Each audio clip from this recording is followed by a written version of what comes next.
Kumusta ang mga pananim natin, Domeng? Hindi ba yun nasalanta ng bagyo? Hindi naman ganong nasira ang mga pananim nating gulay. Nakita ko na hanggang dulo. May bebenta pa rin natin ang mga yun sa mataas na presyo. Ay, mabuti naman kung ganon. Maswerte tayo kumpara sa ibang mga magsasaka sa lugar natin. Nakita ko kanina na sinalanta ng husto mga pananim nila. Sigurado na ang kanilang pagkalugi. Mabuti nga sa kanila. Ngayon tayo lang ang may magandang ani. Wala tayong kaagaw sa mamamakyaw ng mga gulay. Nasa atin talaga ang swerte. Oo nga. Parang gusto kong lumabas para makita ang pagkadismaya ng mga kababaryo natin. Siya nga pala, nakasalubong ko si Ruben kanina. Ha? Talaga? Nagkausap ba kayo? Hindi, may mga kasama siya kanina. Kahit nasa iisang baryo lang tayo, bihira ang pagkakataon na makasalubong natin siya. Hindi ko alam kung tayo ba ang umiiwas o siya. Sigurado na hindi pa yung nakakalimot sa nangyari noon. Huwag mong kakalimutan siya ang may malaking atraso sa atin at ang asawa niya. Alam kong gusto pa rin niya makaganti sa akin. Lagi naman akong handa kung sakali eh. Balita ko rin magaling na siyang manggagamot. Namana niya yun sa namayapa niyang ama. Nakarating nga yan sa akin. Di ba meron siyang nakababatang kapatid? Nasa na kaya yun? Taga Maynilang ng pangasawa nun malamang doon siya nakatira. Wala naman akong balita kung dumadalaw siya rito sa lugar natin. Mabuti pang doon na lang siya habang buhay para hindi siya mahawa sa kamalasan ng kapatid niya. Kilala ang mag-asawang Domeng at Luding sa lugar namin dahil sa 1 hektaryang taniman ng mga gulay. Maliban doon, kilala rin sila sa pagiging madamot at magaspang ang ugali. Di bali na mabulok ang pananim nila basta hindi sila magbibigay sa kapwa nila. Pinangingilagan din sila ng mga residente. Dahil sa mga kumakalat na kwento tungkol sa kanilang mag-asawa na hindi naman mapatunayan kung totoo nga. Pagkatapos ng 1 buwan, nakabuo na rin ako ng desisyon. Uuwi na ako sa probinsya para doon magbagong buhay. Habang nagmumuni-muning mag-isa, may kumatok sa pinto. Dahil sa pag-aakalang kapitbahay, agad ko yung binuksan. At bumungad sa akin si Gail. Bakit dala mo ulit ang mga gamit mo? Huwag mong sabihin na pinalayas ka ng ama mo. Hindi po, Nay. Ako ang kusang umalis sa poder nila. Bakit? Akala ko ba mas gusto mo sa ama mo dahil mas kaya niyang ibigay ang pangangailangan mo? Kasi, Nay, napag-isip-isip ko na hindi yun ang magpapasaya sa akin . Oh, talaga? Kaya pala 1 buwan kang hindi man lang nagparamdam sa akin. Sorry po, Nay . Ang totoo niyan, si Tita Claudia. Huwag mo nga mabanggit-banggit ang pangalan ng babaeng yan dito sa bahay. Ayaw po ng bagong kinakasama ni Itay na tumawag ako o magkaroon ng komunikasyon sa inyo. Iyon din po ang gusto ni Itay. Ang kapal din talaga ng mga mukha nila. Nagawa na nga nila akong lokohin . Gusto pa nilang putulin mo na ang ugnayan sa akin. Ibang klase rin kabit. Pati ang tatay mo nahawa na rin sa ugali ng babae niya. Hayaan na lang po natin sila. Ang ibig bang sabihin niyan ako ang pinipili mo, anak? Opo, Nay. Alam ko naman po na makakaya natin kahit wala na si Itay sa tabi natin. Iba pa rin kasi kapag buo ang pamilya. Mabuti doon sa tatay mo, meron kang may tuturing na pangalawang ina sa katauhan ng kabit niya. Hindi naman po totoong mabait ang bago niyang kinakasama . Ano ang ibig mong sabihin? Mabait lang po siya kapag nakaharap si Itay. Kapag kami lang dalawa, ginagawa niya akong utusan. Ganon? Bakit hindi mo sinusumbong sa tatay mo? Sabi niya po kasi wag akong magsusumbong dahil palalayasin niya ako. Tsaka naisip ko na baka hindi rin maniwala sa akin si Itay. Ipagpapalit rin lang ako ng ama mo sa babae pang yun. Sigurado ako, walang alam sa gawaing bahay at pagluluto yun, ano? Wala nga po, kaya nga ako ang inuutusan niya . Hindi rin po totoo na balak nila akong pag-aralin. Sa kanya pa nga lang po ubos na ang sahod ni Itay. Nagpaalam ka ba sa tatay mo na uuwi ka sa akin? Hindi na po. Bahala na pong magpaliwanag ang kabit niya sa kanya. Kaya lang anak, may iba na rin kasi akong plano. Ano pong plano niyo? Balak ko sanang umuwi sa probinsya natin. Bakit naman po? Nawala na kasi ako ng ganang tumira dito sa Maynila . Gusto ko na umuwi sa amin. Doon ko gustong tumanda. Nay, paano po ko? Pwede ka naman sumama sa akin. Pero kung gusto mong dumito, hahayaan naman kita. Sasama na lang po ako sa inyo, Nay. Ayokong maiwan dito mag-isa. Gusto ko rin pong makarating sa probinsya nyo. Hindi po ba nandun ang kapatid nyo? Oo. Ang tiyo Ruben mo. Kailan nyo po planong umuwi? Sa 1 linggo na. Muntik ko na pala kayong hindi abutan. Balak naman kitang puntahan sa bahay ng ama mo para magpaalam. Mabuti na rin na nandito ka na. Hindi ko rin kasi kayang mawalay sa iyo ng matagal. Nagtampo nga ako dahil 1 buwan kang hindi nagpaparamdam sa akin. Sorry po, Nay. Nagkamali po ako ng desisyon na sumama kay Itay. Sigurado na susugod dito ang ama mo oras na malaman niyang umuwi ka dito sa akin. Kahit po anong gawin niya, hindi na ako sasama sa kanya. Kinabukasan nga maaga pa lang pumunta na sa bahay ang dati kong asawa. Nag-usap muna kami bago niya kinausap ang aking anak. Sa huli, hindi rin naman niya nakumbinsi si Gail na sumama sa kanya. Nangako naman ng ama na padadalhan na lang siya para makapag-aral. Hanggang umalis ang ama ni Gail, hindi na ako lumabas ng kwarto. Nakaalis na ba ang ama mo? Opo, Nay. Kung magbago daw ang isip ko, bukas daw ang bahay nila anumang oras. Sinabi mo ba ang dahilan kung bakit ka umalis? Opo. Gaya ng inaasahan, hindi po siya naniwala. Ipinagpipilitan niya talaga na mabait ang bago niya. Tapos gusto pa niyang pabalikin ka sa poder nila. Baka kahit nakikita na niyang inaapi ka, hindi pa rin siya maniwala. Yun na nga po eh. Baliw na baliw nga siya sa babae niya. Sana lang kapag nagkasakit siya at hindi na makatrabaho, alagaan pa rin siya nito. Hindi po kaya nagayuma ang Itay? Sa tanda niyang yon, tatablan pa ba siya ng gayuma? Ginusto rin niya talaga. Alam ko po na nasasaktan pa rin kayo. Huwag po kayong mag-alala. Nandito naman po ako eh. Hindi ko na kayo iiwan. Salamat anak. Sa totoo lang, kahit pinayagan kita na sumama sa ama mo noon, nalungkot pa rin ako syempre. Mas masakit pa sa pagtataksil ng ama mo sa akin. Hindi na po ulit mangyayari yun. Kaya nga po sasama na ako sa inyo sa probinsya eh. Ay, hindi kaya manibago ka sa pagtira doon. Hindi naman siguro sa taas ng bundok ang titirhan natin sa inyo. O di kaya sa loob ng gubat. Hindi naman. Kaya lang, malayo sa nakagisnan mong buhay. Ayos lang po yun, Nay. Ang importante sa akin, magkasama tayo. May mga eskwelahan rin naman sa bayan. Makakapag-aral ka pa rin naman. Kailangan mo nga lang mag-dorm dahil malayo rin kung mag-uuwian ka. Tsaka na lang po tayo magplano kapag nandun na tayo. Oo nga. Total naman wala na tayong gagawing mahalaga dito. Siguro nga mas mabuti pang umuwi na tayo ng mas maaga. Kung yun po ang tingin yung mas makakabuti. Nagpasya kami ng anak ko na sa makalawa na ng madaling araw umalis. Hindi ko alam kung dahil sa sobrang pag-iisip ba o dahil sa pagod na rin kaya nanaginip ako ng masama ng gabing yun. Hinahabol daw kami ng anak ko ng isang matandang bruha.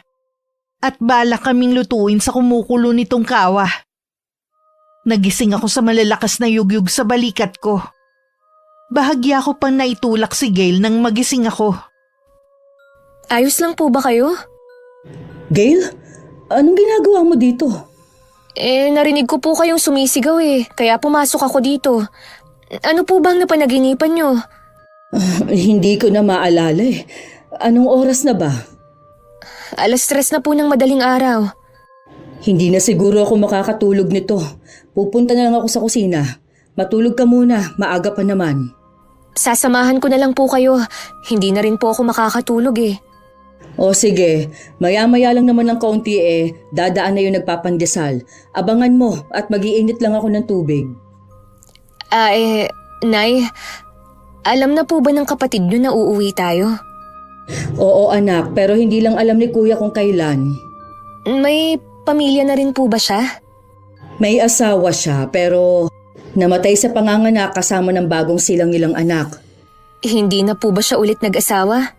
Hindi na. Itinuon na lang niya ang panahon sa panggagamot. Isa siyang albularyo? Oo, namana niya yon sa aming ama. kayo po ba marunong din manggamot, Nay? Nako, hindi anak. Ang Tio Ruben mo lang. Nay, kapag nandun na po tayo, ano po ang gagawin nyo? Ang ibig ko pong sabihin magtatrabaho po ba kayo? Marami naman akong pwedeng pasukan doon. Yun nga lang, puro sa lupa. Pwede naman na tulungan ko na lang si kuya sa maliit naming sakahan. Pangunahing hanap buhay kasi doon, pagsasaka. Ganon po ba? Ano, ayaw mo na bang sumama sa akin pa uwi? Nagbago na bang isip mo? Hindi po Sasama po ako sa inyo. Harangan man ako ng sibat. Ikaw talaga. Oh, naran na yung pandesal, narinig ko na. Bumili ka na at yun na lang ang almusal natin. Dumating ang araw ng pag-alis namin ni Gail. Nagliliwanag pa lang nasa terminal na kami. Dahil parehong walang tulog, sa bus na lang kami natulog habang bumabiyahe. Parang nanibago rin ang katawan ko sa haba ng biyahe. Nangawit din ako dahil sa tagal ng pagkakaupo. Papasok na kami nun sa baryo namin nang mapansin ko ang pagkamangha ni Gail sa tanawin. Kitang-kita din sa mga mata niya ang paghanga na hindi ko inaasahan sa kanya. Bigla kong may naalala. Pero bigla ko rin yun inalis sa isipan ko. Pagdating sa bahay, mainit naman kaming sinalubong ng mga kamag-anak namin at ni Kuya Ruben. Maligayang pagbabalik sa iyo, Gail. Salamat po, Chong, sa mainit niyong pagtanggap sa amin. Magpahinga na muna kayo ng nanay mo, ha? Maghahanda lang ako ng tanghalian natin. Sige po. Almira, masaya ako na bumalik ka kasama ng anak mo. Ganon din ako, kuya.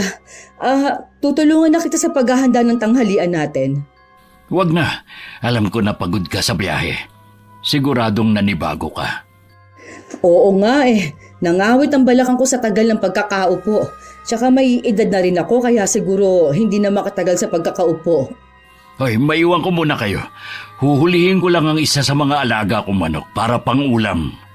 Oh, tumahimik ka na riyan, anak. Nagtataka lang po ako sa sinabi ni Tio Ruben. Bakit sinabi niya na maligayang pagbabalik sa akin? Ito pa lang naman ang unang beses kong nakarating dito Baka nagkamali lang siya ng pagkakasambit kanina. Huwag mo nalang pansinin. Baka nga po. Halika na muna sa magiging silid natin. 2 lang pala ang kwarto sa bahay na ito. Hindi na rin siguro naisip ni kuya na ipagawa dahil mag-isa lang naman siya. Bahay pa ito ng mga magulang namin kaya kung mapapansin mo luma ang disenyo. Nung makita ko nga po itong bahay niyo, pakiramdam ko, bumalik ako nung unang panahon. Kamukha po kasi ang bahay niyo sa mga picture sa libro Oo nga. Sana hindi pa ito masira. Pero alam ko, matibay ang mga kahoy na ginamit sa paggawa nito. Nay, yung nadaanan natin na malawak na taniman ng gulay, kilala niyo po kung sino ang may-ari? Ang ganda kasi parang kumikinang ang mga pananim nilang gulay sa ilalim ng sikat ng araw. Halatang alagang-alaga nila ang mga pananim nila. Sa pagkakaalam ko sa mag-asawang Domeng at Luding ang taniman na yon. Sila ang may malawak na sakahan dito at alam ng marami kung gaano kaganda ang kanilang naaani ng mga gulay. May mga panahon nga na pinipeste ang pananim ng iba pero hindi ang kanila na ipinagtataka ng marami. Baka po may ginagamit sila para sa mga pananim nila. Siguro, wala namang nakakaalam dahil ilag sa kanila ang mga tao. Maliban kasi sa masungit ang mga yon, madadamot din sila. Paano po sila naging madamot? Kahit na mabubulok na ang mga gulay nila, hindi pa rin sila mamimigay. May mga tao palang katulad nila. Oo naman, kaya ikaw, iwasan mo na mapagawi sa taniman nila. Kahit hindi niyo po sabihin yan, iiwasan ko po talagang pumunta doon. Ayoko naman po na magkaproblema kayo. Salamat anak ha. Lagi na lang ang kapakanan kong iniisip mo. Napansin ko rin, mas bumait ka pagkatapos mo manggaling sa bahay ng itay mo at nung kabit niya. Marami lang po akong natutunan habang nandun ako. Iba pa rin po pala kapag mismong nanay ang kasama. Dati po, naiinis ako sa inyo dahil wala na kayong ginawa kundi sermonan ako sa mga ginagawa ko. Yun pala, para lang sa kabutihan ko. At saka, yung hindi ko po naranasan sa inyo, doon ko naranasan sa bago ng Itay. Sabi ko naman sa'yo, iba kapag nasa ibang bahay ka. Ikaw lang ang kailangang makisama. Parang ngayon ko po nararamdaman ng pagod. Hihiga po muna ako O sige, mahiga ka na lang muna dito ha. Hindi naman ako inaantok. Tutulungan ko muna ang Tio Ruben mo. Mamaya na lang natin ayusin ang mga gamit. Iniwan ko na sa kwarto si Gail. Hinanap ko si Kuya sa likod ng bahay. Nandun din pala ang pamangkin naming lalaki na mas matanda kay Gail ng ilang taon. Ang binata nagtatanggal ng balahibo ng manok. Oh, akala ko nagpapahinga ka. Si Gail lang ang inaantok. Ako naman mahabang itinulog ko sa bus. Nawala na rin naman ang pagod ko. Talaga bang hindi na kayo magkakabalikang mag-asawa? Naku kuya, malabo na at meron na siyang kinakasama. Pwedeng may ginawa sa kanya yung babae para mapaibig ang asawa mo. Sabi nga ni Gail, baka daw ginayuma ang ama niya. Pero hindi naman ako naniniwala. Ginusto rin yun ni Aurelio. Ay siya, hindi na kita pipilitin pa kung yan ang tingin mo. Salamat nga pala kuya at tinanggap mo kami dito mag-ina. Huwag kang mag-alala. Maghahanap buhay rin ako para hindi kami maging pabigat sa iyo. Tutulungan kita sa sakahan natin. Ano ka ba? Kahit kailan hindi kayo magiging pabigat sa akin. Natutuwa nga ako at bumalik na kayo. Tungkol naman sa lupa natin, mas maigi siguro na ibang trabaho na lang ang hanapin mo. Bakit naman? Huwag mong sabihin na ibinenta mo ng lupa natin. Hindi ko yung gagawin ang hindi ko pinapaalam sa'yo. Bakit nga kuya? Sumama ka sa akin. Meron akong ipakikita sa'yo. Nauna naglakad si Kuya Ruben, sumunod naman ako sa kanya. Hanggang marating namin ng lupang sakahan na pamana ng mga magulang namin. Nang makita ang lupa namin, hindi ko na napigilan na magtaka. Wala kasi ni isang nakatanim. Nagmistula yung disyerto. Anong nangyari sa lupa natin? Ay, ilang taon nang ganyan ang lupa natin. Para bang isinumpa. Kalaunan, namamatay ang lahat ng tinatanim ko. Ilang beses ko nang sinubukang magtanim pero lagi lang hindi umaabot sa anihan. Malaking pera na rin na nalulugi sa akin kaya tinigil ko na muna. Magaling ka naman magsasaka kaya nakapagtataka nga. Samantalang mataba naman ang lupa natin noon. Alam ko na may kinalaman ng mag-asawang yon kung bakit nagkaganito ang lupa natin. Kaya nga lang, wala akong ebidensya. Baka ako pa ang mapasama kung kukumprontahin ko sila. Tuso din ang mag-asawang yon kuya. Mahirap na silang kalabanin. Naniniwala ako na balang araw, matatanggal din ang maskara nila at malalaman ng mga tao ang tunay nilang katauhan. Napakatagal ng panahon, pero wala pa rin nakakatuklas sa tunay nilang pagkatao. Ayokong isipin na mawawala tayo sa mundong ito na... Huwag mong sabihin yan, Almira. Hindi ako mamamatay na hindi na ibubunyag ang matagal na nilang lihim. Igaganti ko pa ang asawa ko sa kanila. Ngayong nandito na ako, lagi akong nasa tabi mo kuya. Susuportahan kita sa lahat ng plano mo. Salamat sa iyo. Alam ko na maaasahan kita at lahat ng kamag-anak natin. Kuya, ipaalam ba natin kay Gail ang totoong pagkatao niya? Huwag na muna sa ngayon. Magsabi ka lang kung kailan ka nahanda. Mabait na bata si Gail at sa edad niyang 20, malawak ng pangunawa niya sa maraming bagay. Hindi rin siya katulad ng ibang kabataan na lahat ng nakikita sa mga social media gustong gayahin at makipagsabayan. Nakikita ko ngayon sa kanya. Salamat sa paghubog para maging mabuting tao si Gail. Bago kami bumalik sa bahay, muli kong inilibot ang paningin ko sa lupa namin. Naroon ang pagkadismaya. Pero wala na akong magagawa sa problemang yun. Nang kakain na kami ng tanghalian, ginising ko na si Gail. Pinagsaluhan naming tatlo ang masaganang tanghalian ng araw na yun. 1 linggo na kaming naroon nang maisipan kong magluto ng kakanin at saka ibenta. Natutunan ko ang pagluluto noon nung buhay pa ang aming ina. Katatapos ko lang nun magluto nang dumating naman si kuya galing sa panggagamot. Kumusta ang pasyente mo? Magaling na siya. Mabuti na agapan. Ano ang naging sakit niya? May kumukulam daw kay Darwin. Ayaw pa ngang maniwala eh. Sinabihan ko lang mauubos ang pera niya pero hindi siya gagaling sa mga doktor. Mabuti na kumbinsi mo na magpagamot sa'yo. Ikinumbinsi siya ng nanay niya. Nahawa na kasi sa asawang taga-syudad kaya nag-iba bigla ang paniniwala. Sino kaya ang gumawa nun sa kanya? Ang matandang mag-asawa. Kararating lang ni Darwin dito kasama ng asawa. Siguro nakursunodahan lang ng mga yun. Hindi kaya ganun din ang gawin nila kay Gail kapag natsyempohan nilang makita? Hindi nila magagalaw si Gail.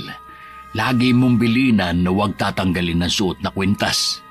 Yun ang magsisilbi niyang proteksyon. Oy, nasan nga pala siya? Kasama ng pamangkin nating si Lenlen, ipinadala ko yung isang bilaong suman kina Aling Diday. Mabuti natatandaan mo pa rin kung paano gumawa ng kakanin. Hindi na yun mawawala sa sistema ko. Abay, bata pa lang ako, dito na tayo binuhay ng inay. Ay, sa bagay nga. Nakakamiss din ang mga magulang natin. Oo nga, tinirahan nga pala kita. Kumain ka muna. Hindi nagtagal dumating na rin si Gail. Malapit lang naman kasi ang bahay ni Aling Diday. Pinasamaan ko lang siya sa pamangkin namin para makabisado na sa susunod ng anak ko mga bahay na hahatiran niya kung sakali. Pero ganun na lang ang gulat ko nang makita na bitbit pa rin niya ang bilao ng kakanin. Oh, bakit dala mo pa rin yan? Wala bang tao doon? Nay, sabi po ni Aling Diday, nagastos daw niya yung pambayad sa order niyo. Ano? Pambihira naman ang matandang yun. Hindi pa rin pala nagbago. Bili niyo kasi, wag kong ibigay kung walang bayad kahit gusto niyang kunin. Kaya po ito, dala ko pa rin. Mabuti, hindi mo ibinigay. Kapag nagkataon, sayang ang pagod natin. Kilalang matandang yon na hindi nagbabayad ng utang. Tapos siya pa ang galit. Paano po itong suman? Ay ilalako ko na lang. Ako na lang po, Nay. Kaya ko naman eh. Hindi mo naman kabisadong lugar natin eh. Hindi naman po ako lalayo eh. Dito lang ako sa mga bahayan. O sige, mabuti na nga rin siguro. Basta ba huwag kang lalayo, ha? Iwasan mo rin yung malawak na taniman ng mag-asawang matanda. Kapag natanaw mo na, bumalik ka na rito sa bahay. Opo, Chong. Tatandaan ko po ang sinabi niyo. Kahit nag-aalangan akong payagan ng anak ko, inalis ko na lang yun sa isipan ko. Darating din naman kasi ang araw na kailangan niya makabisado ang lugar namin. May tiwala din naman ako sa kanya na hindi niya susuwayin ang utos ko. Dahil sa kagustuhan ni Gail na maubos ang paninda, hindi na niya namalayang napalayo na siya. Namalayan na lang niya na malapit na siya sa malawak na taniman ng mag-asawa. Akmang babalik na sana siya nang may nagsalita. Ano ba yung tinitinda mo? Po? Kuwan po. Kakanin po. Parang ngayon lang yata kita nakita rito ah. Kadarating lang po namin ng nanay ko nung nakaraang linggo. Ganun ba? Lumapit ka sa akin. Huwag ka matakot at hindi naman ako nangangain eh. Gusto ko lang makita yung paninda mo. Sige po. Ito na lang po ang natira eh. Sige, bibilhin ko na lahat. Talaga po? Oo, bakit? Ayaw mo ba? Naku, gusto ko nga po eh. Para makauwi na ako. Sige na, balutin mo na yan lahat at kukunin ko na. Ito na po. Maraming salamat po sa inyo. Umalis na rin agad ang anak ko pagkatapos makuha ang bayad. Dahil sa pagmamadali niya, hindi na niya napansin ang matiim na titig ng matandang babae habang nakasunod sa kanya ng tingin. Ilang sandali pa lumapit na ang asawa ng matandang babae na nagtataka dahil parang ipinako na siya sa kinatatayuan niya. Sinong kausap mo, Luding? Hindi ko kilala eh. Naglalako lang siya ng kakanin. Binili ko na lahat, bihira lang naman tayong makakain nito eh. Kanino kayang anak ang babaeng yun? Hindi ko alam. Pero sabi niya kadarating lang nila rito ng nanay niya. Baka taga-bayan o ibang lugar. Siguro nga. May iba nga pala ako. Magaling na si Darwin. Napagaling siya ni Ruben. Mahusay talaga siya gaya ng kanyang ama. Dapat matinding karamdaman na lang ang ibinigay mo sa kanya. Matindi na nga ang orasyon na iginawad ko eh. Sadya lang talagang mahusay si Ruben kaya napagaling niya. Siguro naman ay magtatanda na si Darwin. Akala yata niya ay madadaan niya tayo sa paninindak niya. Tapos ka na ba sa ginagawa mo? Oo. Uuwi na ba tayo? Oo, madilim na naman ang langit eh. Mabuti naman at umuulan na. Iba pa rin kapag tubig ulan ang dumidilig sa mga pananim natin. Hindi na sinagot ni Aling Luding ang asawa. Okupado na kasi ang isip niya ng anak kong si Gail. Samantala masaya naman ang anak ko na umuwi sa amin bitbit lang wala ng lamang bilao. Nakaabang naman ako sa may pinto dahil hinihintay ko siyang dumating. Inay, nakaubos po ako ng paninda. Mabuti naman. Kanina pa kita hinihintay eh. Nag-aalala kasi ako na baka abutan ka ng ulan. Hanggang saan ka umabot sa paglalako mo? Bago po doon sa malawak na taniman ng mag-asawang sinasabi nyo. Ay, salamat naman at hindi ka umabot doon. Nay, maliban po sa pagiging madamot ng mag-asawa, ano pa po ba ang ugali nila? Pakiramdam ko kasi parang meron pa kayong hindi sinasabi. Mula pa noon, kilala na namin sila. May iba pa silang sekreto na kami lang ni Kuya Ruben ang nakakaalam. Ano pong sikreto na yun? Tsaka ko na lang sasabihin sa'yo. Sa ngayon, huwag ka na munang mag-usisa. Sige po. Sige na, magmerienda ka na muna sa kusina. Kakausapin ko lang ang tiyo Ruben mo, ha? Iniwan ko na ang anak ko at saka tinungo ang likod bahay. Kung saan nabala si Kuya Ruben sa pagsasalansan ng mga panggatong. Tinulungan ko na siya para mapabilis ang ginagawa niya. Ay, salamat. Sakto, pumapatak na ang ulan. Dumating na ba si Gail? Oo, kararating lang niya. Masaya nga dahil nakaubos siya ng paninda. Baka malibang siya sa paglalako ng kakanin. Wala namang masama, basta hindi lang siya lalayo. Nag-uusisa na nga lang siya tungkol sa mag-asawa. Malakas kasi ang pakiramdam ng batang yun eh. Ano naman ang sinabi mo sa kanya? Hindi ako pwedeng magsinungaling sa anak ko. Kaya sinabi ko na lang na tsaka ko nasasabihin sa kanya. Sa tingin ko, kuya, ikaw dapat ang magtapat sa kanya. Hindi ko alam kung kaya kong sabihin sa kanya. Nasa tabi mo naman ako lagi eh. May karapatan din naman si Gail na malaman na ikaw ang kanyang ama. Huwag na muna natin yung pag-usapan. Tara na sa loob. Naiiling na lang ako habang nakatingin kay Kuya Ruben na nauna nang pumasok sa loob. Sandali ko munang pinanood ang pagpatak ng ulan. Kasabay nun ang pag-aalala ko sa nakaraan kung paano napunta sa akin si Gail. Dahil sa araw-araw ang ulan, hindi makapaglako ng kakanin ng anak ko. Nililibang na lang niya ang sarili sa pagbabasa ng mga libro. Samantala dahil sobra-sobra ang ani ng mag-asawa, nabulok na lang ang mga gulay. Minsan isang pamilya nagpapaalam na kung pwede nilang kunin ang nabubulok na mga gulay. Binulyawan lamang sila ni Mang Dome. Hindi ko pinamimigay ang mga gulay na yan! Magselis na kayo dito! Wala akong pakialam kung nangihinayan ko sa mga gulay na nabubulok na! Umalis na kayo kung ayaw niyong ipahabol ko sa mga alaga kong aso! Natakot naman ang pamilya. Ang inay may karay-karay pang maliit na bata. Humahalakak naman si Aling Luding sa nakitang reaksyon ng mga to. Aliw na aliw talaga siya kapag meron nasisindak sa kanila. Pambihira talaga ang mga tao ngayon. Gusto lahat na lang hingin. Wala akong pakialam kung kahapon pa sila hindi kumakain. Hindi na natin problema yon. Kaya nga sa susunod, pakawalan mo ang mga alaga natin para magbantay sa mga taniman. Napapansin ko kasi na marami ngayong dayo sa lugar natin Baka mamaya maulit na naman ang dati. Huwag ka mag-alala.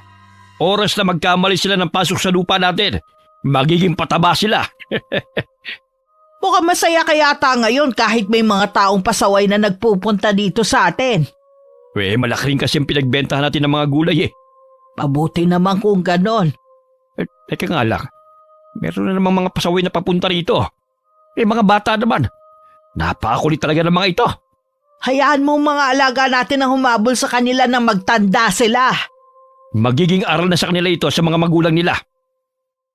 Kasalukuyan kaming kumakain noon nang may tumawag kay Kuya Ruben. Kailangan daw ang kapatid ko para gamutin ng 3 binatilyo. Agad namang sumama si Kuya at hindi na nakapagpaalam sa amin. Naiwan naman ang mga tanong sa isip namin kung ano ang nangyari sa mga binatilyong yon. Gabi na po, Nay. Wala pa rin si Chong. Oo nga. Iniisip ko nga baka malala ang nangyari sa 3 binatilyo na kailangan niyang gamutin. Ano kaya ang nangyari sa kanila? Malalaman natin kapag nakauwi na si Kuya. Kung inaantok ka na, pwede ka naman na matulog. Ako na lang maghihintay. Hindi pa naman ako inaantok, Nay. Sasamahan ko na po kayo sa pag-aantay para hindi kayo mainip. May kumakatok po. Baka si Chong na yan. Ako na ang magbubukas ng pinto. Bago ko tanggalin ang pagkakalak ng seradura ng pinto, tinanong ko muna kung sino ang nasa labas. Nang masiguro kong si Kuya Ruben nga, pinagbuksan ko na siya. Napansin ko agad ang mga bakas ng dugo sa damit ni Kuya at pagkahapo sa mukha niya. Pasensya na kayo kung napuyat kayo sa paghihintay sa akin. Ayos lang, Kuya. Hindi pa naman kami inaantok ni Gail. Oh, kumusta ang 3 binatilyo? Malala ang isa sa kanila. Malalim kasi ang sugat niya sa tiyan. Hindi katulad sa dalawa na sa may braso at binti lang. Ano bang nangyari sa kanila? Nilapa sila ng mga alagang aso na mag-asawa. Ha? Paano nangyari yun? Ibig ko sabihin, ano bang ginagawa nila sa teritoryo ng mag-asawang yun? Nangangalakal lang naman ang 3 binatilyo. Malayo naman daw sila sa lupa ng mag-asawa. Kaya gano'n na lang daw ang gulat nila nang bigla na lang sumulpot yung 3 malalaking aso at hinabol sila. Siguradong sinadya yun ng 2 matanda na yon. Ang sama talaga nila. Hindi na sila naawa sa mga bata. Kanina sinugod ng mga kamag-anak ng 3 ang kanilang bahay. Ang sabi daw sa kanila, gusto daw magnakaw ng 3 binatilyo na tinanggi naman ang 2. Pinupulot lang daw nila ang mga basyo ng bote sa daan para ibenta. Mas naniniwala ako sa mga bata. Kilala sila na likas na mababait at masisipag sa pag-aaral. Naaawa ako sa mga batang yon. Kung meron lang sana akong maitutulong sa kanila. Kailangan nila ng dasal. Lalo na si Carl na malala ang lagay. Chong, bakit hindi pa po sila dalhin sa ospital? Malala na po pala ang lagay ng isa sa kanila. Lalo lang mapapasama kung dadalhin sa ospital ang mga binatilyo. Bakit naman po, Chong? Mahirap ipaliwanag, Iha. Gail, mabuti pa matulog ka na. Tsaka ko na lang ipaliliwanag sa iyong lahat ng gusto mong itanong. Kuya, madalas ba mangyari ang ganito? Ngayon lang ulit. Marami na kasi mga dayo dito, kaya hindi nila alam ang tungkol sa mag-asawang yun. Mali yatang umuwi kami dito ni Gail. Huwag mong sabihin yan. Matagal na rin naman ako nangulila sa anak ko. Gusto ko rin siya makasama. Ay, pasensya ka na, kuya. Kung nakapagsalita ako ng ganun. Naiintindihan naman kita. Nag-aalala ka lang kay Gail. Sige na, matulog ka na at magpapahinga na rin ako. Kinabukasan hindi ko na nagisnan si Kuya. Sa pag-aakala kong baka binalikan niya ang mga binatilyo, hindi naman ako nag-alala. Lingid sa akin, pinuntahan ni Kuya Ruben ng mag-asawa. Anong ginagawa mo rito, Ruben? Sino ka mo nandito? Ang mortal nating kaaway. Narito sa teritoryo natin. Ang lakas ng loob mong pumunta rito. Sagad na hanggang buto ang kasamaan ninyong mag-asawa, ha? Pati mga bata, nagawa ninyong ipahabol sa mga alaga ninyo. Gusto nila kami pagnakawan eh. Kaya hinabol sila ng mga aso namin. Sinungaling! Ano ka mo? Ilagay mo sa lugar ng tapang mo. Baka nakakalimutan mo kung nasan ka. Hindi ko nakakalimutan. Hindi ko lang maatim na pati mga inosenteng bata sinaktan ninyo. Ay, pagsabihan mo ang mga kababaryo mo na huwag gambalain ang pananahimik namin. Kayo ang gumagambala sa katahimikan ng mga taga rito. Mula nang dumating kayo. Kung mahal mo ang buhay mo, umalis ka na. Gagawin ko lahat para mapaalis kayo sa baryo namin. Mga salot kayo! Teka nga lang. Gusto mo yata masakmal ng mga alaga namin. Hindi ako natatakot sa mga alaga ninyo. Sige, ilabas mo sila! Nakakapanibago ang pinapakita mo katapangan, Ruben. Talaga bang hinahamon mo na kami, ha? Baka gusto mo na rin sumunod sa mag-ina mo. Bago ako sumunod sa kanila, sisiguruhin ko na kayo muna ang mawawala. Talagang... Hayaan mo na lang siya. Iniwanan pa ng matatalim na sulyap ni Kuya Ruben na mag-asawa bago naglakad palayo. Natitigilan naman ang dalawa at hindi maganda ang kutob sa pagpunta na yun ni Kuya. Nababaliw niya ata ang Ruben na yun para pumunta rito. May pinaplano siya. Hindi ko lang maisip kung ano. Talasan mo ang pakiramdam mo, baka bumalik siya sa mga susunod na araw. Huwag ka mag-alala. Ako ang bahala sa kanya. Siya nga pala. Naalala mo yung dalagang binilhan mo ng kakanin? Anak pala yun ni Almira. Bumalik na sila rito. Kaya pala pamilyar sa akin na mukha ng babaeng yun eh. Pero bakit hindi ka mukha ni Almira? Mas hawig nga yung bata ka eh. Hindi kaya...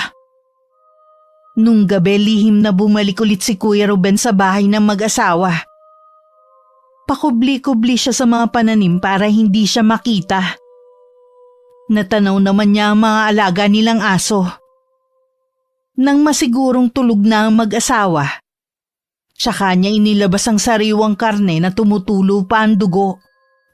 Agad naman yung naamoy ng mga aso at saka sinundan ng amoy. Sige, lumapit kayo. Dadaling ko kayo sa lugar kung saan kayo nararapat. Kahit nakita na siya, hindi man lang siya inangilan ng mga aso.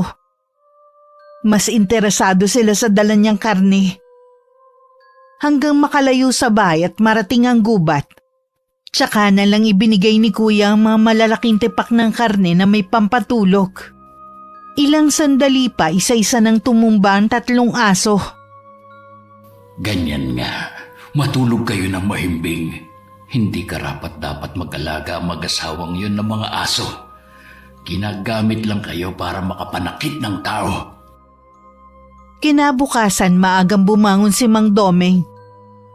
Nagtataka naman na hindi siya sinalubong ng mga alaga. Bigla naman siyang kinutuban ng hindi maganda. Hinanap niya ang mga yun pero ni bakas wala siyang makita. Para bang naglaho na lang basta ang mga alaga niya. Saan ka ba nagpunta ha? Namamaos na ako sa kakatawag sa'yo mula kanina eh. Hinanap ko yung mga alaga nating aso eh. Mula kaninang umaga wala na sila eh. Baka nandyan lang sila umiikot sa taniman natin. Naikot ko na ang buong taniman natin ng gulay. Hindi ko sila makita. Namaos na nga rin ako sa katatawag pero hindi sila lumalapit. Kung nakalabas man sila, siguradong bumalik na sila. Alam ko na may nangyari sa kanila. Hanapin ko muna sila sa labas. Teka lang, Domeng. Delikado kung pupunta ka sa kabahayan. Talagang hindi na siya nagpapigil pa. Una muna naghanap si Mang Domeng sa gubat. Nang hindi makita doon ng mga alaga, tsaka naman siya nagtungo sa ibang panig ng baryo. Hanggang hindi na niya namalayan na nasa kabahayan na siya. Bahagya siyang natigilan nang makitang masama ang titig sa kanya ng mga taga ron. Imposible na mabuhay pa ang mga alaga ko kung nakarating sila rito. Baka mapag-initan ako. Kailangan ko na umalis. Akmang tatalikod na siya nang biglang may sumigaw sa likod niya. Isang galit na lalaki ang pasugod sa kanya habang may hawak na pamalo. Para siyang ipinako sa kinatatayuan niya hanggang makalapit ang lalaki. Ang ibang naron sumugod na rin sa kanya. Dahil marami ang umaatake sa kanya, hindi na niya nagawang ipagtanggol ang sarili. Nagawa naman niyang makatakas pero bugbog sarado naman ang inabot niya. Domeng! Ano nangyari sa'yo? Sino may kagagawan niyan sa'yo? Ang mga tao, sinugod nila ako. Galit na galit sila sa akin. Mga hayop sila! Ano karapatan nila para saktan ka, ha?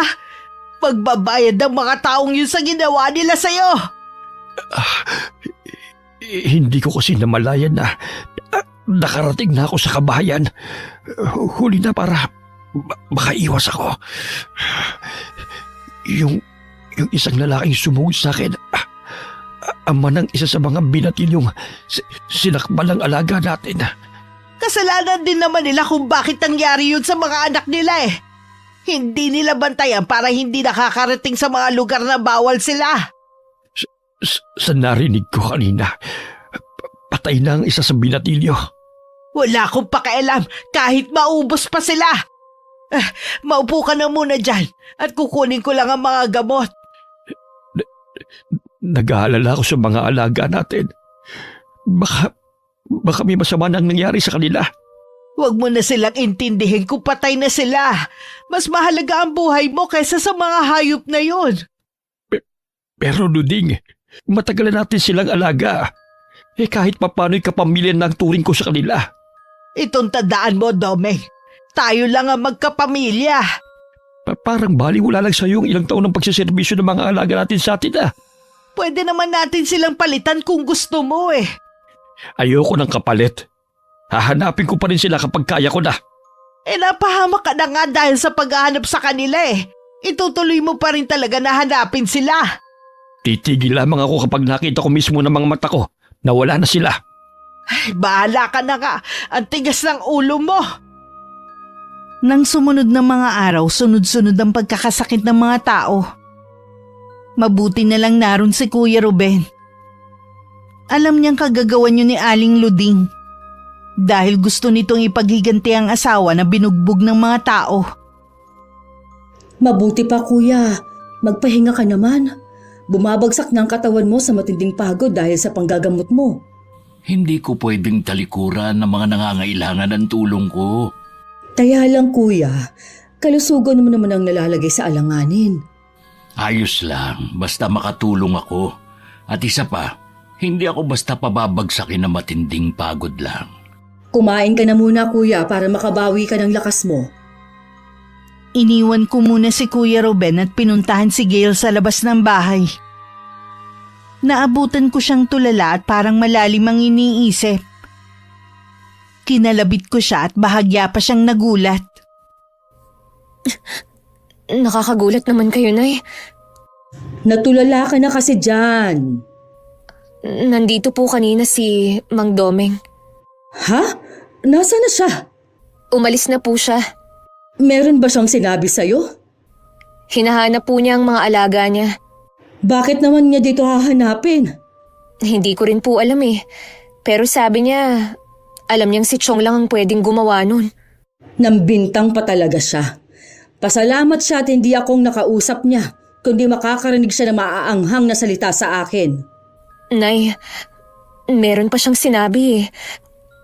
Kung hindi daw natin ilalabas ang mga alaga niya, matutulad daw tayong lahat sa mag-ina ni Chong. May kinalaman ba sila sa pagkamatay ng pamilya ni Tio Ruben?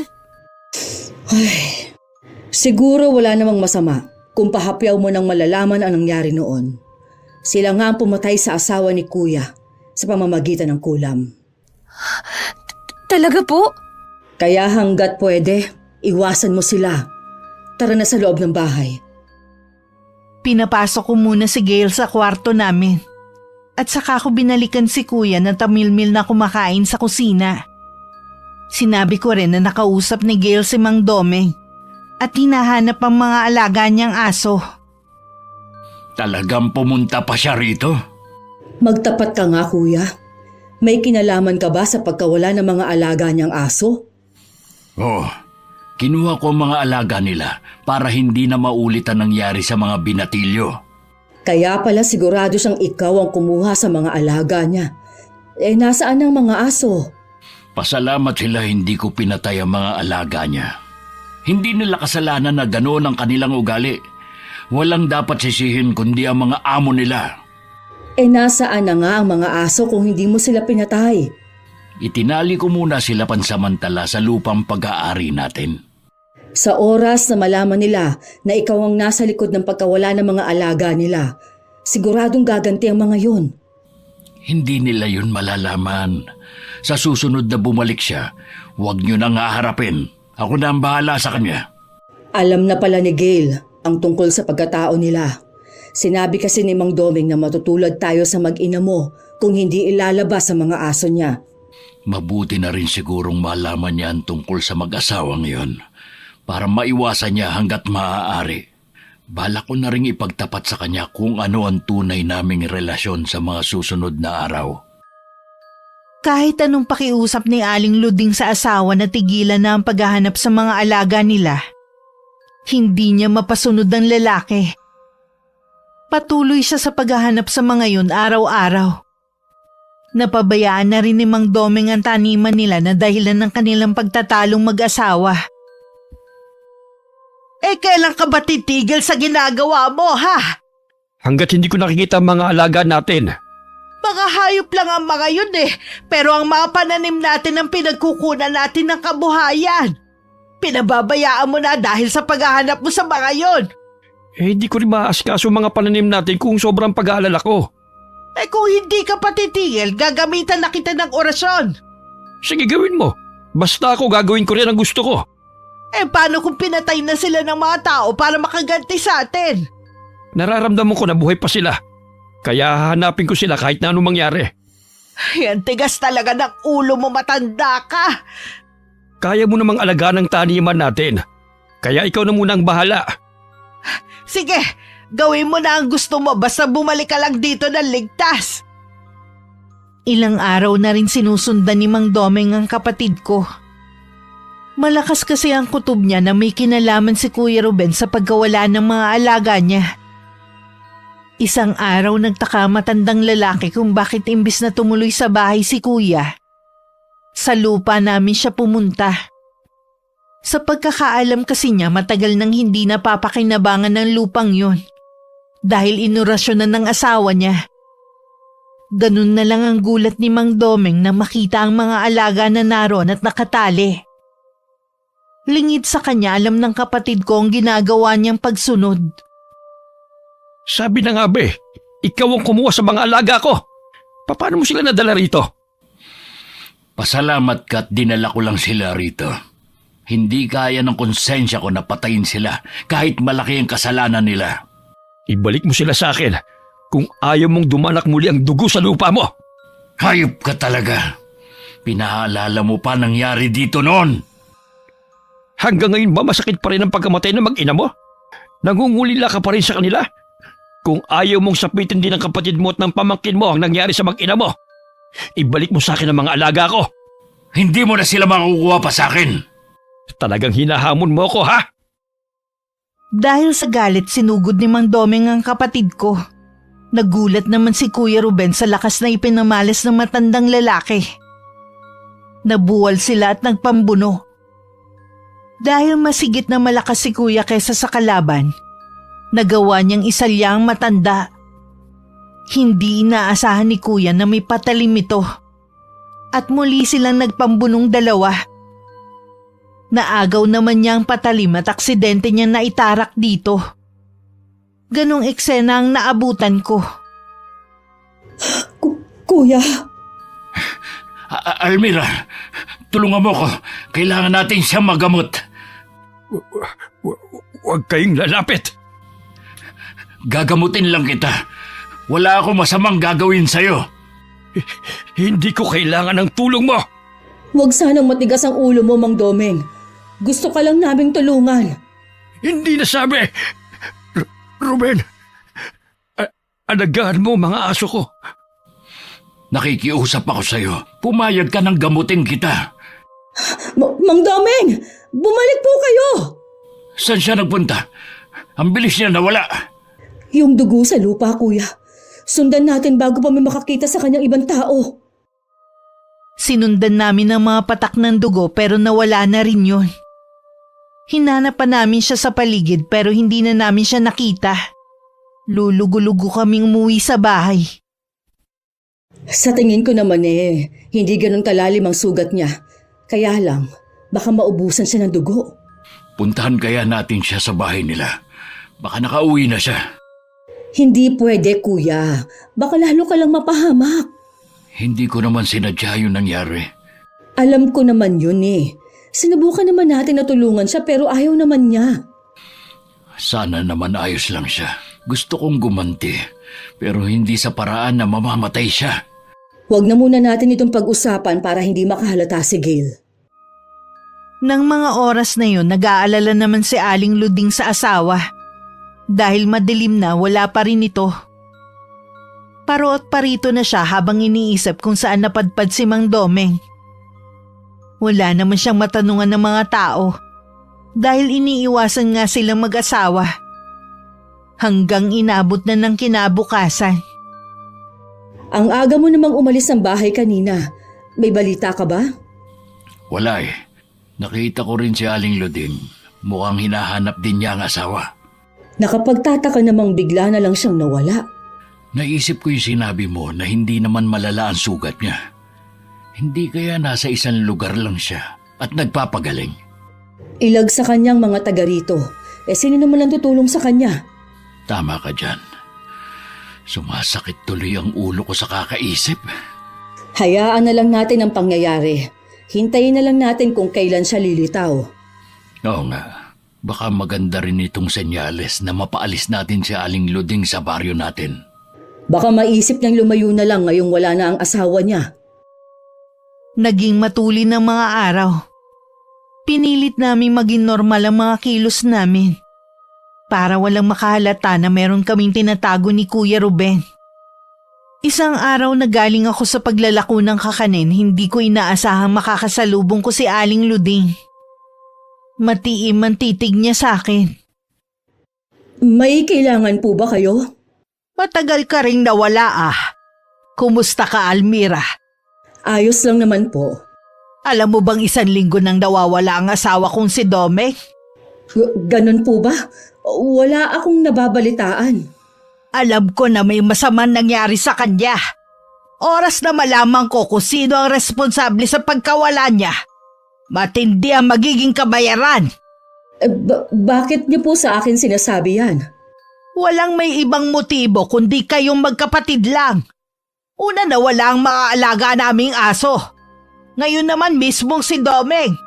Sana naman po, bago kayo magbintang, alamin niyo muna ang posibleng dahilan ng pagkawala ng asawa ninyo. Walang dahilan para bigla na lang siyang mawala. Subukan niyo pong hanapin sa ibang lugar. Huwag niyo na po akong gagambalain pa. Siya nga pala. Maganda ang anak mo Kaya lang bakit hindi mo yata siya kamukha? Mas kahawig niya ang namayapang asawa ng kapatid mo. Hindi lang basta magkahawig para silang pinagbiyak na bunga. Binabalaan ko po kayo. Huwag na huwag ninyong kakantiin ni dulo ng daliri ng anak ko. Bilang ina, kaya ko pong gawin ang lahat para maprotektahan lang ang anak ko. Sa tingin mo matatakot mo ko Hindi po ako nananakot lang. Sinasabi ko lang ang pwede kong gawin. Sige po, Aling Luding. Hinihintay na kasi ako ng anak ko. Alam ko meron kang itinatago. Palalaman ko rin kung ano yun. Malayo-layo na ang nalalakad ko nang lumingon ako. Pero wala na sa kinatatayuan nito si Aling Luding. Mabuti na lang masama ang pakiramdam ni Gail dahil sa buwan ng dalaw. Kaya ako na lang ang naglako ng araw na yon. Pagdating sa bahay, sinilip ko lang ang anak ko sa kwarto at nakita ko nga natutulog siya. Ilang sandali pa dumating na si Kuya Ruben. Agad kong sinabi sa kanya ang pagtatagpo namin ni Aling Luding kanina habang pauwi ako. Sa tingin ko, kuya, may alam na si Aling Luding tungkol sa pagkatao ni Gail. Natatakot ako na baka maunahan niya tayo sa pagsasabi sa kanya. Hinuhuli ka lang niya, kaya dapat kalmado ka lang kapag kaharap siya. Malaki kasi ang pagkakahawig ni Gail sa asawa mo, kaya siguro nagkahinala siya.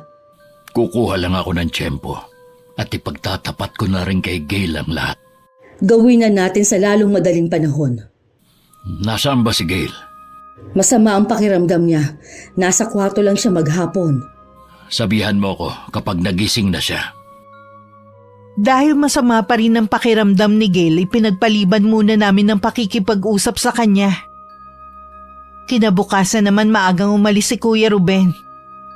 Ako na nga din ang naglako ng kakanin dahil hindi pa rin maayos ang pakiramdam ng anak ko. Nang makaalis ako sa bahay, wala akong kaalam-alam na pupunta dun si Aling Luding.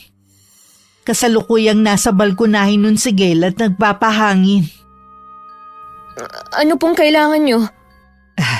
Sa'yo ko may sadya, iha. Sa akin po? Ngayon ako nakakasiguro na anak ka ni na Ana at Ruben. Ho? Tama po bang narinig ko sa inyo? Oo, iha. Hindi mo tunay na magulang ang mga nakalakhan mo. Hindi mo tiyuhin si Ruben, kundi ama mo. Pero, hindi ko po maintindihan. Namatay ang tunay mong ina dahil sa panganganak sa'yo. Malamang ikaw ang sinisisi ng ama mo kaya ibinigay ka niya sa kinikilala mong ina. Hindi po ako naniniwala sa inyo. Kailangan sa kanila ko mismo marinig ang sinasabi nyo. Sige, tanungin mo sila. Umalis na po kayo rito. Ayoko pong magkagulo dito sa bahay ng dahil sa inyo. Alam nyo na hindi kayo welcome sa bahay na to. Marami akong masasamang naririnig na ginagawa nyo. Siguro narinig mo kina Ruben at Almira, no? Kahit po yung ibang tao, hindi maganda ang sinasabi nila tungkol sa inyo. Sikat pala ako sa baryong to. Malayo pa lang natanaw ko na si Aling Luding na kausap ang anak ko. Kaya binilisan ko na ang mga hakbang ko para makalapit ako agad. Kulang na lang lumabas ang puso ko sa kinalalagyan nito dahil sa matinding kaba. Anong ginagawa mo dito, Aling Luding? Ang bilis mo namang umuwi, Almira. Naubos ba agad ang paninda mo, ha? Ang tanong ko ang sagutin nyo. Ano po ang ginagawa ninyo dito? Itanong mo na lang sa anak mo kung ano ang napag-usapan namin. Isa lang ang masasabi ko sa iyo, Almira. Hindi habang buhay maitatago ang sekreto ninyo. Hayaan mo ako magpaliwanag, Sige, eh. maiwan ko na kayong Balak mag-ina, na namin ha? ipagtapat sa iyo ang Siguradong katotohanan. mahaba-haba din ang Humahanap lang kami ng pag-uusapan tiyempo. ninyo, eh.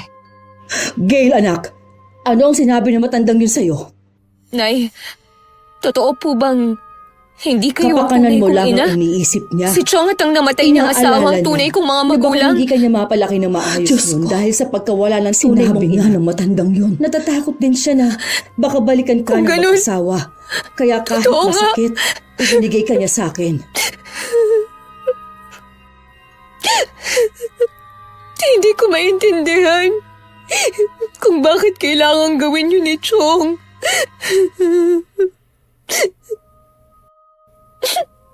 Napakababaw pa rin ang dahilan na yun, Nay.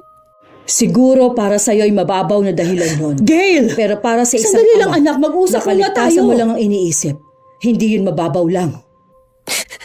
Kung hindi pa nagpunta rito si Aling Luding, hindi ko pa malalaman ang itinatago niyo. Balak na nga naming ipagtapat sa iyo kahapon. Kaya lang nga masama pa rin ang pakiramdam mo. Maniwala ka, Gail. Hindi namin intensyon na lokohin ka. Walang intensyon. Pero ilang taon yung itinago. Iwan niyo muna ako. Gusto ko lang mapag-isa.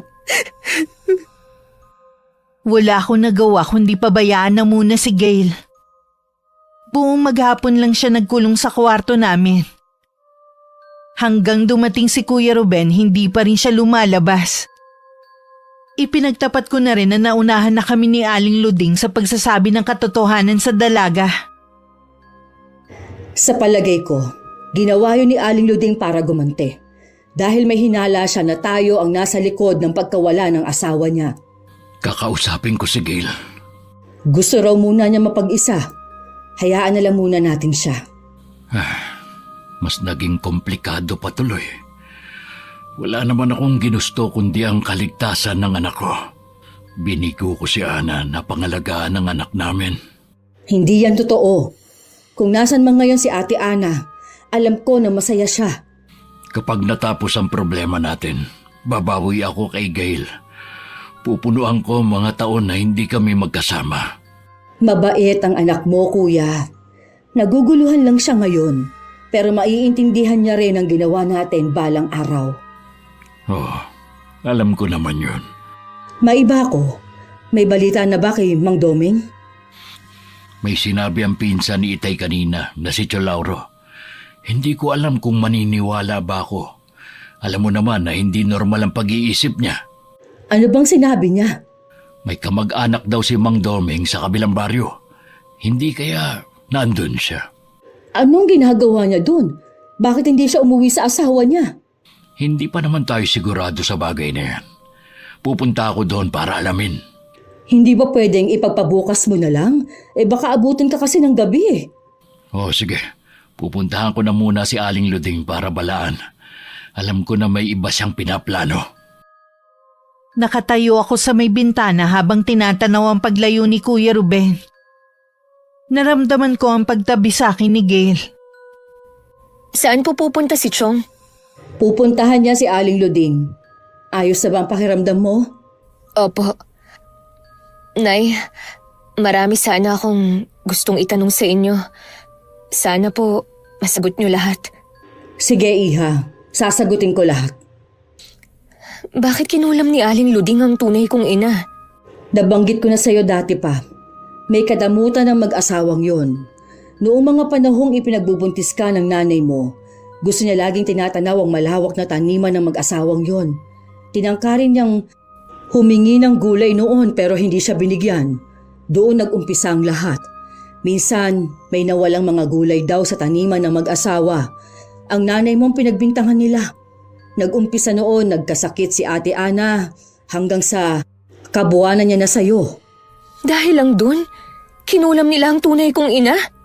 Si Aling Luding ang mangkukulam. Sunod-sunuran lang sa kanya ang asawa. Gusto ka rin nilang sakta noon at bigyan ng sumpa. Mabuti na lang, mabilis mag-isip ang Kuya Ruben. Sinabi niyang namatay ka sa sinapupunan ng nanay mo bago ka pa isilang. Alam ba ni Itay ng asawa niyo na hindi niyo ako anak? Oo, magkasintahan pa lang kami noon. Ipinaako ka na sa amin ni Kuya kahit masakit, basta mailayo ka lang namin dito. Kung alam mo lang ang paghihirap ng ama mo nang kunin ka namin. Sa palagay ko po, wala akong karapatang magalit sa inyong lahat. Lahat po kayo, minahal ako eh. Pasensya na, Nay, kung nagtampo man ako sa inyo. Mahigpit pang yumakap si Gail sa akin. Nangako pa siyang kakausapin na si Kuya na siyang tunay niyang ama. Samantala magkaharap naman si Aling Luding at Kuya ng mga oras na yon. Pareho nilang nararamdaman ang galit ng bawat isa. Siguro galit na sa'yo ang anak mo dahil sa ginawa mong paglilihim.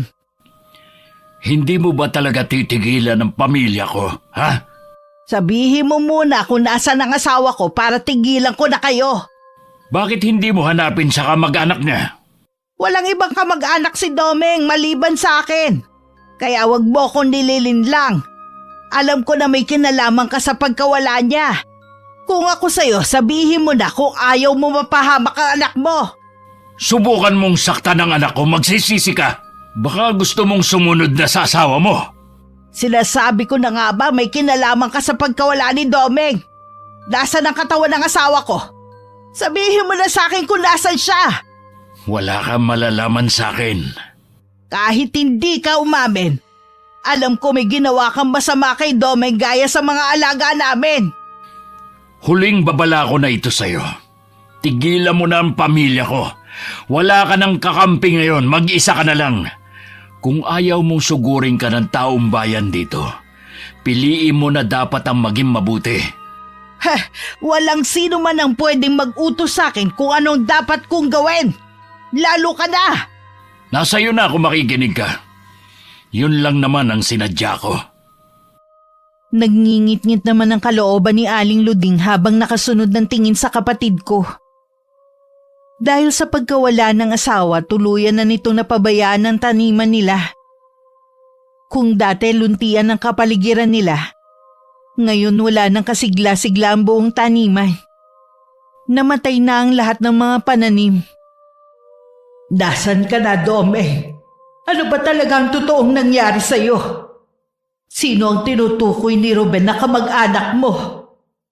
Alam ko lahat sila tinalikuran mo para sa akin. Bumalik ka na sa akin. Nang makauwi si Kuya Ruben sa bahay, mahigpit siyang sinalubong ng yakap ni Gail. Napagtanto agad ng kapatid ko na tanggap na siya ng anak. Parehong umiiyak ang mag-ama na magkalas sa pagkakayakap. Salamat anak. Napatawad mo na rin ako. Wala naman po kayong ginawang kasalanan sa akin eh. Siguradong matutuwa ang nanay mo nito. Gusto ko po sanang makita ang puntod ng tunay kong ina. Dadaling kita sa kanya sa mga susunod na araw. Ngayong okay na kayo mag-ama, matatahimik na rin tayo. Hanggat nariyan si Aling Luding, hindi tayo matatahimik at magiging masaya. Si Mang Domeng lang naman ang makakapagpatahimik sa kanya. Nasa na nga kaya ang asawa niya? Hindi ko maintindihan. Kung buhay siya, bakit hindi siya nagpapakita? Kahit ako nahihiwagaan din sa nangyayari. Hanggat hindi siya nagpapakita, tayo ang pag-iisipan ng masama ng matandang babae na yun. Bukas ng umaga, aalis ako. Mag-iingat kayo ni Gail. Huwag ka na munang maglako bukas. Sige kuya, mag-iingat ka sa pupuntahan mo. Maaga pa lang umalis na si Kuya Ruben. Kami naman nanatili sa loob ng bahay. Sakay ng lumang jeep na tuntun ng kapatid ko ang maliit na sityo. Ayon sa napagtanungan niya, puro mahihirap lang ang mga naroon. At iilan lang ang naroon na pamilya. Natuon ang paningin niya sa isang kubo. May isang lalaki kasi na kahit nakatalikod, pamilyar sa kanya. Dahan-dahan ang ginawa niyang paglapit. Mang Domeng? Ha? Ruben? Anong ginagawa mo rito? Paano mo ko natuntun sa lugar na ito? Nabanggit ng pinsan ni tatay na may kamag-anak ka rito. Noong una hindi ako naniniwala. Nagbabaka sakali lang naman ako. Si Lauro nagsabi sa'yo? Hindi ko alam na maaalala pa niya kahit tinakasan na siya ng bait. Sabihin mo nga, kayo ba may kagagawan kung bakit nasiraan ng bait ang pinsan ng itay? Si Luding may kagagawa ng lahat. Ginamitan niya si Lauro ng isang uri ng kulam na kung tawagan ay palipad hangin. Bakit niya ginawa sa tiyuhin ko ang bagay na yun? Natuklasan kasi ni Lauro ang pinakaiingatan na sikreto ni Luding. Kaya nga may kumalat na haka-haka tungkol sa kanya noon. Mabuti na lamang hindi lahat naniwala at kusa na lamang namatay ang balita tungkol sa pagiging mangkukulam niya. Lalo na nung unti-unting nasiraan ang bait ang tiyuhin mo. Ikaw, anong dahilan mo? Bakit mo pinagtataguan ang asawa mo? Alam mo bang ilang beses na siyang nagpunta sa bahay? Pauwi na sana ako nung gabing yun sa bahay. Pero habang nakasalubong ko ang mga anak kong sina Del at Naldo, patagal na pala nila akong sinusubaybayan. Na magkaroon sila ng pagkakataon, isinama na nila ako. May mga anak ka? Oo, may una akong asawa. Namatay siya bago ko naging asawa si Luding. Magaling ka na naman ha. Bakit hindi mo pa siya binabalikan? Yun sana ang bala ko. Pero merong ipinagtapat sa akin ng mga anak ko. Kaya nagbago ang isip ko. Anong pinagtapat nila sa'yo? Hindi sa sakit namatay ang una kong asawa, kundi sa kulam. Binigyan lamang niya ng sakit yon hanggang mamatay para maangkin niya ako noon. Mahal ko si Luding, pero hindi ko siya mapapatawad sa ginawa niya. Gusto ko rin makasama ang mga anak ko at apo sa mga huling taon ng buhay ko. Sa tingin ko, buo na ang pasya mo. Pero alam mo ba ang perwisyong gagawin niya sa pamilya ko? Patawarin mo ako, Ruben, kung wala akong magagawang tulong sa iyo. Ilang taon din akong naging masama. Mas masarap pa rin pala ang pakiramdam na maging mabuting tao. At isa pa, hindi na rin ako papayagan ng mga anak ko na bumalik pa o magpakita man lang kay Luding. Gusto ko na lamang napapaniwalain siya na patay na ako. Ano pa nga ba magagawa ko? Gusto mo nang magbago sa piling ng pamilya mo. Hindi na kita gagambalain pa. Masaya ako na nakita mo pa rin ang tuwid na daan. Natauhan na rin ako. Salamat sa mga anak ko. Pinagtangkaan rin pala ni Luding ang mga buhay nila. Kaya naman pinalabas siyang patay na sila. Ganun ba? Wala talagang tatalo sa kasamaan niya. Kaya nga kailangan mong ingatan ang pamilya mo. Paano? Aalis na ako. Huwag kang mag-alala. Walang makakaalam na buhay ka pa. Ruben, ang altar kung saan nag-oorasyon si Luding sa pinakalikod ng taniman ng mga mais. Baka balang araw ay makatulong yon. Salamat sa'yo.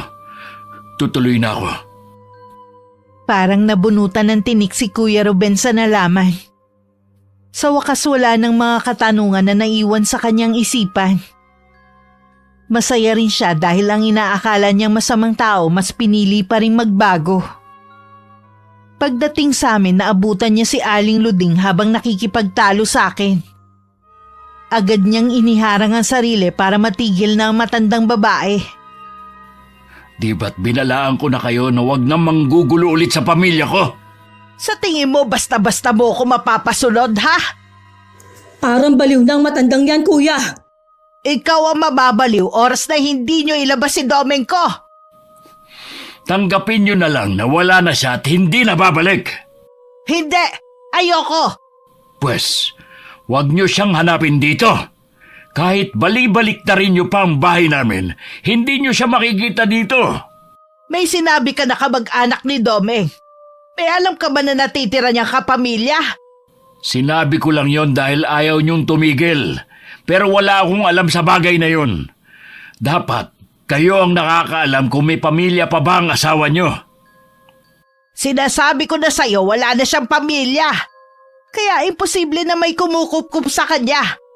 Mas naniniwala ako na may ginawa kayong masama sa kanya. Kaya magtapat na kayo. Bago maubos ang pasensya ko sa inyo. Ako ang nauubos na ang pasensya sa inyo. Kapag hindi ka pa umalis, ipagkakalat ko sa lahat ang sikreto mo.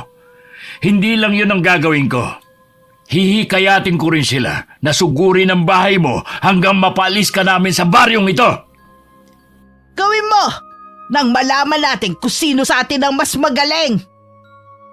Isa-isa pa kaming tinapunan ng matalim na sulyap ni Aling Luding bago umalis.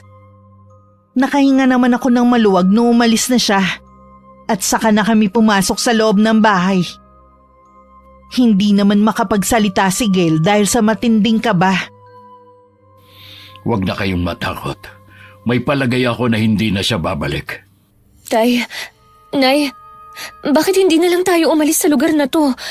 Sa Maynila na lang tayo. Sigurado, doon, hindi na tayo magugulo ni Aling Luding. Hindi ganun kadali ang sinasabi mo, Gail. Hindi basta may iwan ni kuya ang buhay niya rito sa probinsya at hindi siya sanay sa syudad. Sa tingin ko, tama si Gail. Ha? Huwag mong sabihin, kuya, na... Kung para sa kaligtasan ng anak ko, handa muli akong magsakripisyo. Mas gugustuhin ko pa na hindi na tayo magkita kahit kailan. Bumalik na kayo sa Maynila. Hindi po, Tay. Hindi kami aalis kung hindi ka kasama. Pero anak... Buo na po ang pasya ko. Kung hindi po kayo sasama sa amin ng inay, sama-sama na lang po nating harapin si Aling Luding. Sang-ayon din ako sa sinabi ni Gail. Nang gabing yun habang tulog na ang dalaga, lumabas ako ng kwarto namin. Alam ko kasing gising pa ang kapatid ko ng mga oras na yon. Naabutan ko nga siya sa sala, habang nakatayo sa may bintana at nakatanaw sa kadiliman ng gabi. Kuya, Oh, bakit hindi ka pa natutulog? gaya mo, hindi rin ako makatulog. Ano nga palang nangyari sa lakad mo kanina? Buhay pa nga si Mang Domeng. Ha? Talaga ba? Bakit hindi pa siya nagpapakita sa asawa niya? Wala na siyang balak na magpakita pa kay Aling Luding. Kasama na niya ang 2 anak at mga apo. Gusto niyang magbagong buhay. Hindi ko maintindihan. Ibig sabihin, may sarili pala siyang pamilya? Oo, si Aling Luding din ang may kagagawa ng maagang pagkamatay ng asawa niya. Kinulam niya rin yun? Ganun na nga. Pati ang mga anak ni Mang Domeng gusto niyang saktan noon. Kaya minabuti nilang palabasin na patay na rin sila. Dati, nagagalit ako kay Mang Domeng. Pero ngayon, awa nang nararamdaman ko sa kanya. Pareho tayo. Humanga rin ako dahil pinili niyang magbago. Habang may buhay talaga, may pagkakataon pa rin na magbago. Si Aling Luding kaya, kailan? Huwag na tayong umasa na magbabago pa siya. Sa bagay nga, ilang beses na siyang nagbanta sa atin eh. Sinabi mo ba kay Mang Domeng na tayo ang ginugulo ng asawa niya? Oo, kaya nga pinag-iisipan kong sinabi ni Gail. Ano ka mo? Kuya, kakayanin mo bang iwan ang bahay mo dito sa probinsya? Bakit hindi? Kung makakasama ko naman ang anak ko. Sa bagay nga, hindi naman sa'yo bago ang Maynila. Doon ka nga pala nag-aral noon. Aalis na tayo sa baryo na ito sa lalong madaling panahon. Kaya humanda na kayo ni Gail. Pareho kami masaya ni Gail sa naging desisyon ng kanyang ama. Pero ilang araw na lang bago ang pag-alis namin biglang nagkasakit ang dalaga. Noon lang din namin napansin na nawawala ang kwintas niya. Na binigay ng ama para proteksyonan siya.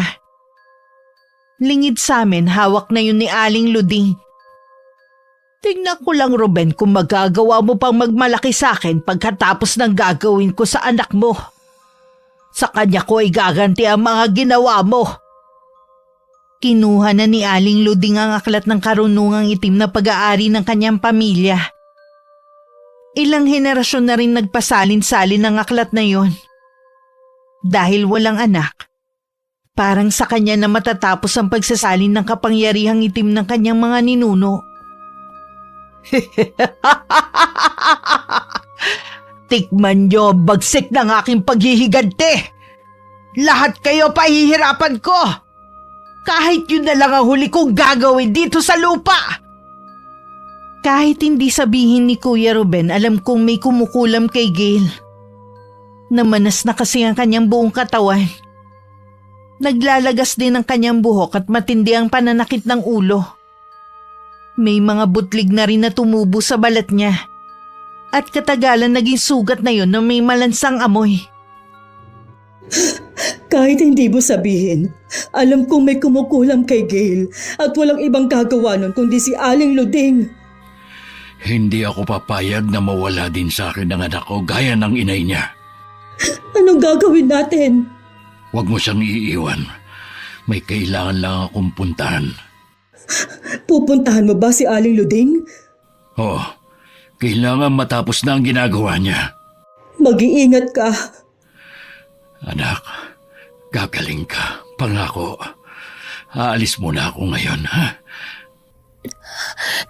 Tay, wag po kayong umalis. Dito lang kayo. Nandito naman ang inay mo. Hindi ka niya iiwan.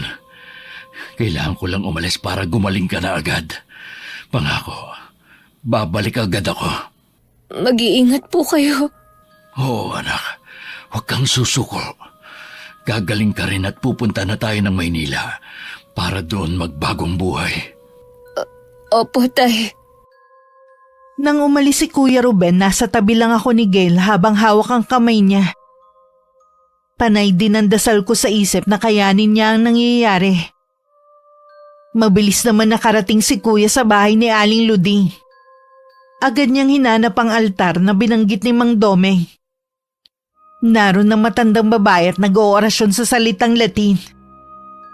Siguro naramdaman nito ang kanyang presensya kaya dahan-dahan nitong lumingon. Ikaw? Anong ginagawa mo rito? Paano mo natuntunan lugar na to? Si Domeng lang ang nakakaalam sa altar ko. Kung ganon, buhay siya. Tama ka. Siya nga nagturo sa akin. Nasaan ang asawa ko? Bakit hindi pa siya umuwi? Hindi ko masasagot ang mga tanong mo. Meron kang tinatago sa akin, no? Ang mabuti pa, sabihin mo na. Kahit patayin mo ko, wala kang makukuha sa akin. Mamamatay ka naman talaga eh. Sa ngayon, uunahin ko muna ang anak mo. Nandito ako para iligtas ang anak ko. At para tapusin na rin ang kasamaan mo. Hindi mo kaya. Dahil ikaw na rin ang nagpunta sa akin. Wala namang masama kung ikaw na ang uunahin ko. Gagawin kitang pataba sa lupa ko. Hindi ako matutulad sa iba mo pang biktima. Tingnan na lang natin. Merong ibinubulong si Aling Luding sa kapatid ko habang matalim ang pagkakatitig.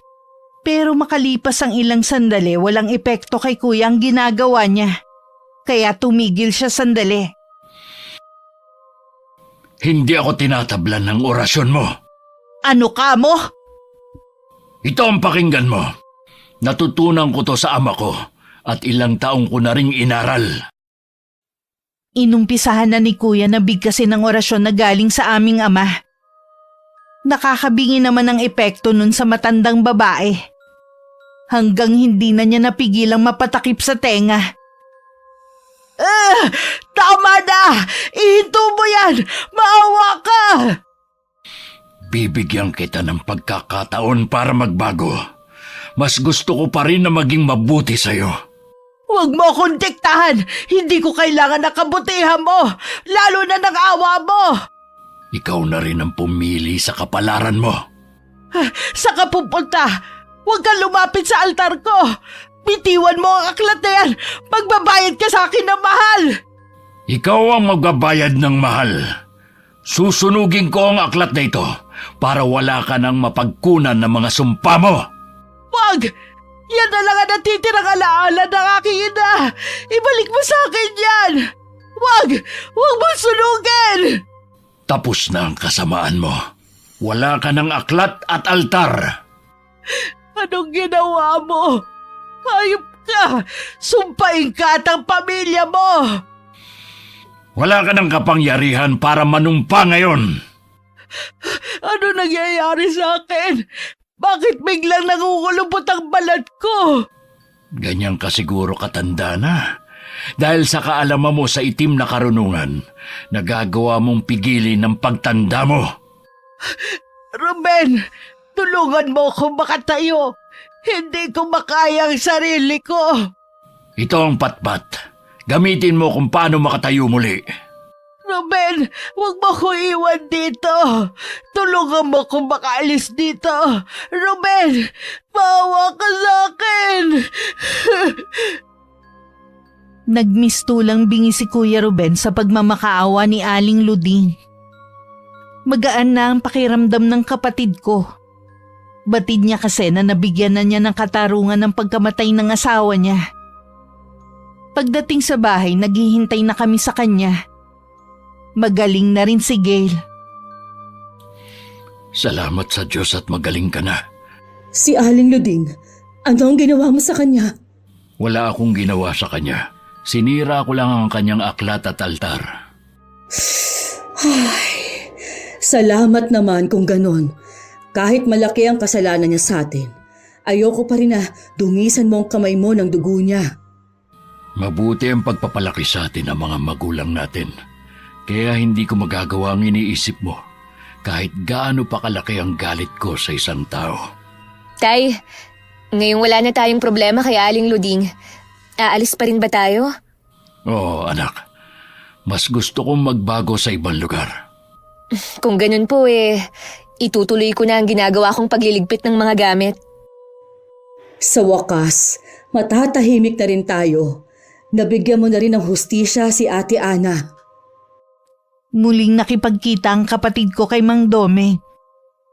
Inihatid niya kasi ang mga alaga nitong aso. Nalabis na ipinagtataka na matandang lalaki. Aalis na kami sa baryong ito. Walang mag-aalaga sa kanila kaya dinala ko na sila rito. Alam kong gugustuhin pa rin nila na ikaw ang makasama. Salamat sa paghatid mo sa kanila. Kumusta na pala si Luding? Wala na siyang kakayanan na mangkulam ulit. Nagawa kong sirain ang altar at aklat niya. Mas lalo siyang tumanda at halos hindi na makalakad.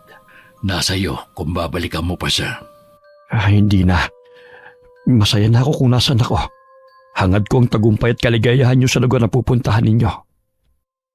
Kinabukasan umalis na rin kami para harapin ang bagong bukas sa Maynila. Muling nakapag-aral si Gail ng sumunod na pasukan. Sa tulong ng dati kong asawa, nakapasok sa trabaho si Kuya Ruben sa pinapasukan nito. Magkahiwalay man kami ng asawa ko, Tanggap ko na rin na hindi kami ang para sa isa't isa. Ang mahalaga para sa akin, malayo ang mga mahal ko sa buhay sa kapahamakan. At namumuhay kami ng simple at masaya. Wakas. Kumusta ang mga pananim natin, Dome?